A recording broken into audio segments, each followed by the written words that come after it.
નમસ્કાર દર્શક મિત્રો, ત્રેસુ ન્યૂઝમાં આપનું સ્વાગત છે। તો દર્શક મિત્રો, ગુજરાત સરકારે લોકડાઉન અંગે મોટી જાહેરાત કરેલી છે। હવે આ લોકડાઉનની અંદર શું ચાલુ રહેશે અને શું બંધ રહેશે આપણે વિડીયોની અંદર જોવાના છીએ, તો તમે આ વિડીયો અંત સુધી નિહાળશો। તો ભારત સરકારના ગૃહ મંત્રાલયની માર્ગદર્શિકા સંદર્ભે ગુજરાતના 36 શહેરોમાં વધારાના નિયંત્રણો અંગે શ્રી વિજયભાઈ રૂપાણીનો નિર્ણય। અગાઉ જે 8 મહાનગરો સહિત 29 શહેરોમાં કોરોના કર્ફ્યુ હતો, તે ઉપરાંત હવે વધુ 7 શહેરો ડીસા, અંકલેશ્વર, વાપી, મોડાસા, રાધનપુર, કડી અને વિસનગર સહિત કુલ 36 શહેરોમાં રાત્રિના 8 થી સવારના 6 વાગ્યા સુધી કોરોના કર્ફ્યુ અને વધારાના નિયંત્રણો રહેશે। તારીખ 6 મે 2021 થી તારીખ 12 મે 2021 સુધી દરરોજ રાત્રે 8 વાગ્યાથી સવારે 6 વાગ્યા સુધી રાત્રિ કર્ફ્યુનો અમલ આ શહેરોમાં કરવાનો રહેશે। આ નિયંત્રણો દરમિયાન તમામ આવશ્યક સેવાઓ ચાલુ રહેશે અને અનાજ કરિયાણાની દુકાન, શાકભાજી, ફળફળાદી, medical store, milk parlour, bakery તથા ખાદ્ય પદાર્થોની દુકાનો ચાલુ રહેશે।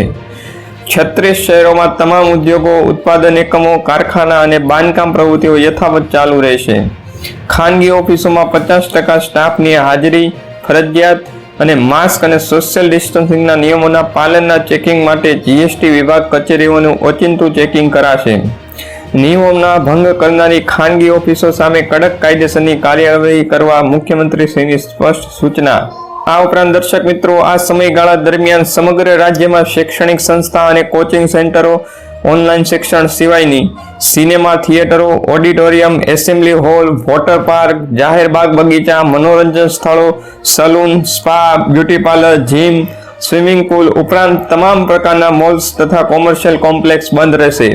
સમગ્ર રાજ્યમાં એપીએમસીમાં માત્ર શાકભાજી તથા ફળફળાદીનું ખરીદ વેચાણ ચાલુ રહેશે, જે દરમિયાન કોવિડ-19 સંબંધિત માર્ગદર્શક સૂચનાઓનું ચુસ્તપણે પાલન કરવાનું રહેશે। આ સમયગાળા દરમિયાન લગ્ન માટે ખુલ્લા અથવા બંધ સ્થળોએ મહત્તમ 50 વ્યક્તિઓની મંજૂરી રહેશે। લગ્ન માટે ડિજિટલ ગુજરાત પોર્ટલ પર નોંધણીની જોગવાઈ યથાવત રહે છે। અંતિમ ક્રિયા દફન વિધિ માટે મહત્તમ 20 વ્યક્તિઓની મંજૂરી રહેશે। તમામ પ્રકારના રાજકીય, સામાજિક, ધાર્મિક, સાંસ્કૃતિક, શૈક્ષણિક કાર્યક્રમો, મેળાવડો સદંતર બંધ રહેશે। પ્રેક્ષકોની ઉપસ્થિતિ વગર સ્પોર્ટ કોમ્પ્લેક્સ, સ્પોર્ટ્સ કે સ્ટેડિયમ સંકુલમાં પ્રેક્ષકો વગર રમતગમત ચાલુ રાખી શકાશે। તમામ ધાર્મિક સ્થાનો જાહેર જનતા માટે બંધ રહેશે। ધાર્મિક સ્થાનો ખાતેની દૈનિક પૂજા વિધિ ધાર્મિક સ્થાનોના સંચાલકો, પૂજારીશ્રીઓ દ્વારા જ કરવાની રહેશે।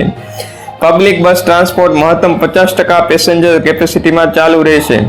ગુજરાતમાં તમામ નાગરિકોને ફેસ કવર, માસ્ક અને સોશિયલ ડિસ્ટન્સિંગનું ચુસ્તપણે પાલન કરવા પણ મુખ્યમંત્રીશ્રીએ ખાસ અનુરોધ કર્યો છે। તો દર્શક મિત્રો, આ હતા ગુજરાતના લોકડાઉન અંગેના મુખ્ય સમાચાર। તો દર્શક મિત્રો, જો તમને વિડીયો ગમ્યો હોય તો વિડીયોને લાઇક કરી દેજો અને તમે ગુજરાત રિલેટેડ તાજા સમાચાર અને મુખ્ય સમાચાર મેળવવા માંગો છો તો અમારી આ ન્યૂઝ ચેનલ ત્રિશૂલ ન્યૂઝને નીચે રહેલા લાલ કલરના બટન ઉપર સબસ્ક્રાઇબ કરી દેજો અને બાજુમાં રહેલ બેલ આઇકનને પ્રેસ કરી દેજો। ધન્યવાદ।